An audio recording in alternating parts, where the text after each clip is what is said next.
Good evening, everybody. My name is Renee Berger, and I am studying marriage and family therapy at the Southwest campus of Fuller here in Phoenix, Arizona.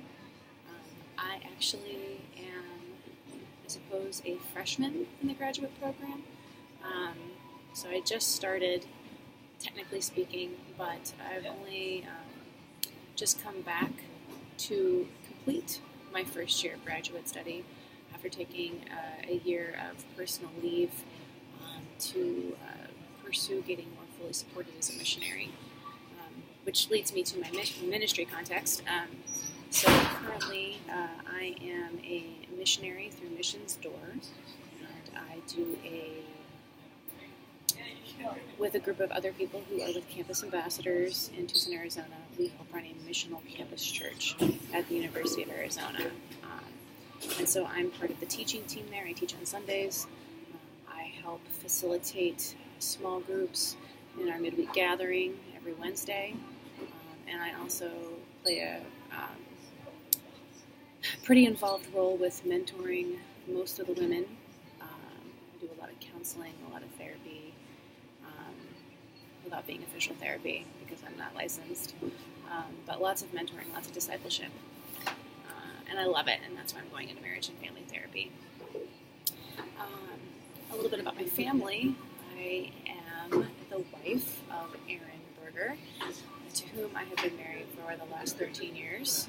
I got married when I was 20. You can do the math. And we have one son together. His name is Noam. Oh, and the husband's name. His name's Aaron. I don't know if I mentioned that. Anyway, my son's name is Noam, and he turns 5 this month. And he is a precocious and high-energy child.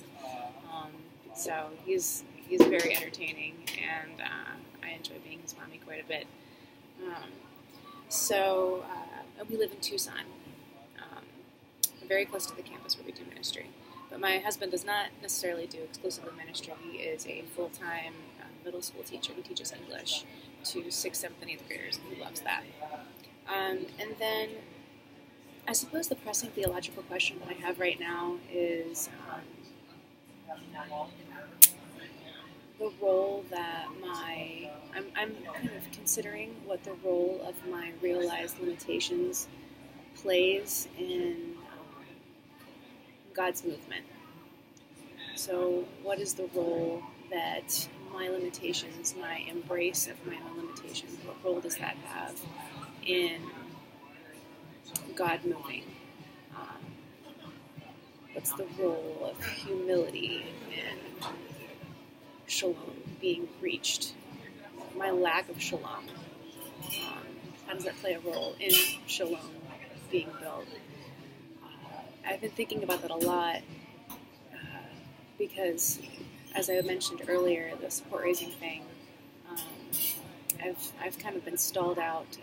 It's been very hard for me to get fully supported, and I've been trying very, very hard for the last almost 5 years now of being a missionary, and I'm still just at 60%, and I've hit this wall, and no matter how hard I try, and I think that I'm coming to a new spot where I am considering that maybe my limitation in being able to be fully supported is not because of a lack of God's provision, nor is it maybe a confirmation of a lack of call, but maybe, and this is part of the reason why I'm pursuing my MFT, marriage and family therapy degree, maybe my going and becoming a therapist to supplement my missionary income,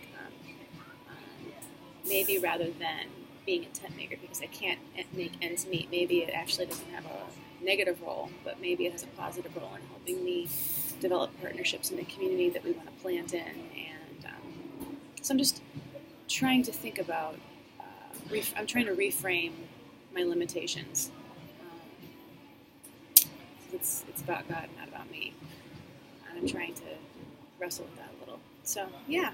So that's me. I'm Renee, and I look forward to connecting with you as this class progresses over the next quarter. So, see you around. Bye.